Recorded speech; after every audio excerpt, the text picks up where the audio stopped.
The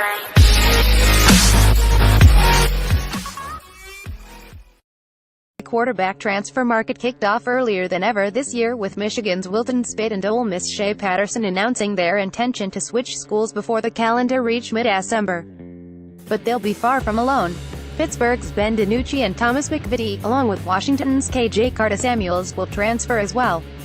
They'll surely be joined by a lengthy list of passers this off-season.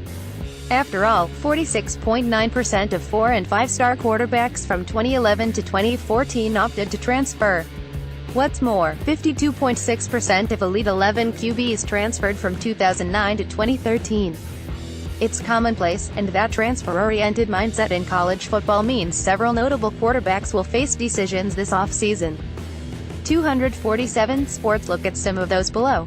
We want to stress this is only a speculative look forward. These quarterbacks have not given any indication that they're transferring. This is simply a list of quarterbacks whose situations might dictate the move. The quarterback transfer market is now a bustling and lively place for both players and teams looking for fresh answers, and it's important to consider college football's version of free agency before it begins in earnest. With that in mind, here are a few quarterbacks to keep an eye on this offseason. Photo icon SportsWire, Getty 2014 class QBs Kyle Allen, Houston. Allen, the top-ranked QB in the 2014 class who began his career at Texas A&M, started Houston's first 3 games this season, completed 76.2% of his passes and led the Cougars to a 21 start. Not bad, right? But Allen also threw 4 interceptions against 4 touchdowns, which led to his benching. Allen, a redshirt junior, threw just once more the rest of the season. It'd be a huge surprise to see Allen finish out his career in Houston, where D'Eriq King seemed to grab a stranglehold on the starting job to end the year. Allen, if he transfers, would be eligible immediately at the school of his choosing. Keller, Chris. Stanford. Chris opened the season as Stanford starter. But by the end of 2017, the job belonged to sophomore QB KJ Costello. A highly decorated signal caller in the 2016 class, Costello played well, completing 59% of his passes and throwing 11 touchdowns against 2 interceptions. He also led the Cardinal to victories over both Washington and Notre Dame. Chris, the No. 53 overall player in the 2014 class, still has a year of eligibility remaining. In this situation, Chris should perhaps take a lesson from his teammate Ryan Burns. Burns could have grad transferred this offseason. Instead, he chose to return to Stanford and threw just 7 passes all year. There are worse places than Palo Alto to finish up your college career, but Chris is talented enough to play elsewhere if he chose to. Brandon Dawkins, Arizona. Khaleel Tate emerged as a supernova for Arizona mid-season and cemented himself as one of college football's rising stars. That's great for everyone with the Wildcats, except for Dawkins. Arizona started the team's first 4 games. Dawkins was injured in the first half Week 5 against Colorado. That gave Tate a crack of space to run through, and the sophomore took advantage. Dawkins lost his starting job as a result, and he's not going to get it back. That usually results in a transfer decision, especially when one can do so without penalty, like Dawkins entering his 5th year of eligibility. Dawkins completed 64.4% of his passes this season and also had a 6.7 yards per carry average.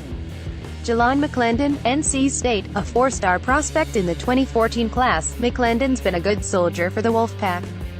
He's backed up both Jacoby Brissett and Ryan Finley. He's also won some big games for NC State, like in 2016 when he led the Wolfpack to a victory over Notre Dame in a hurricane.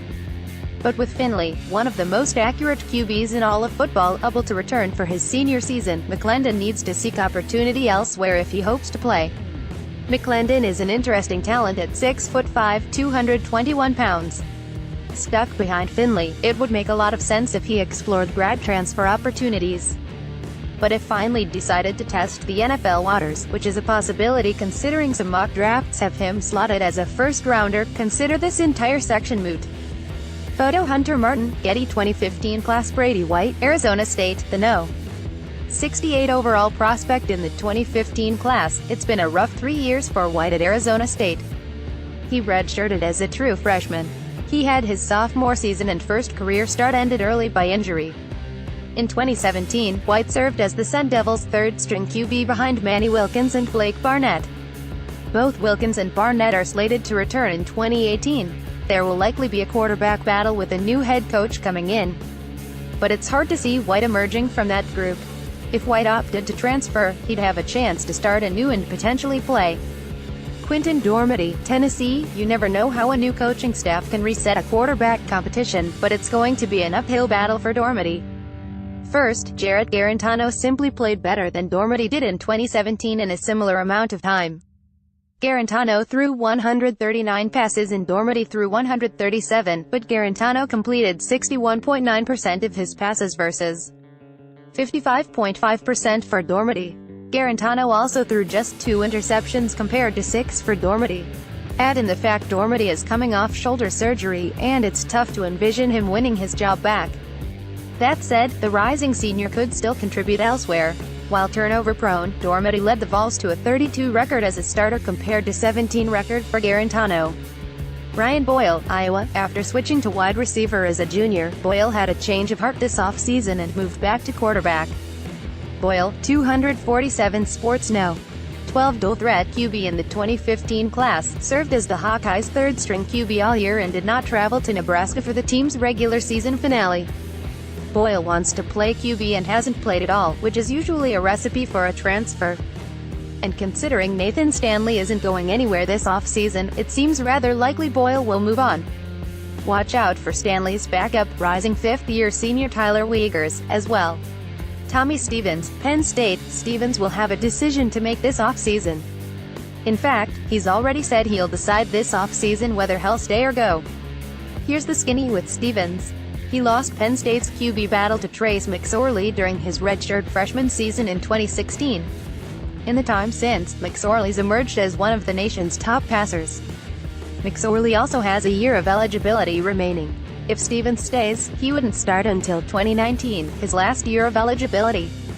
If he leaves, he'd likely be eligible immediately as a former early enrollee with 2 years remaining to play elsewhere. It's a tough decision for a talented passer.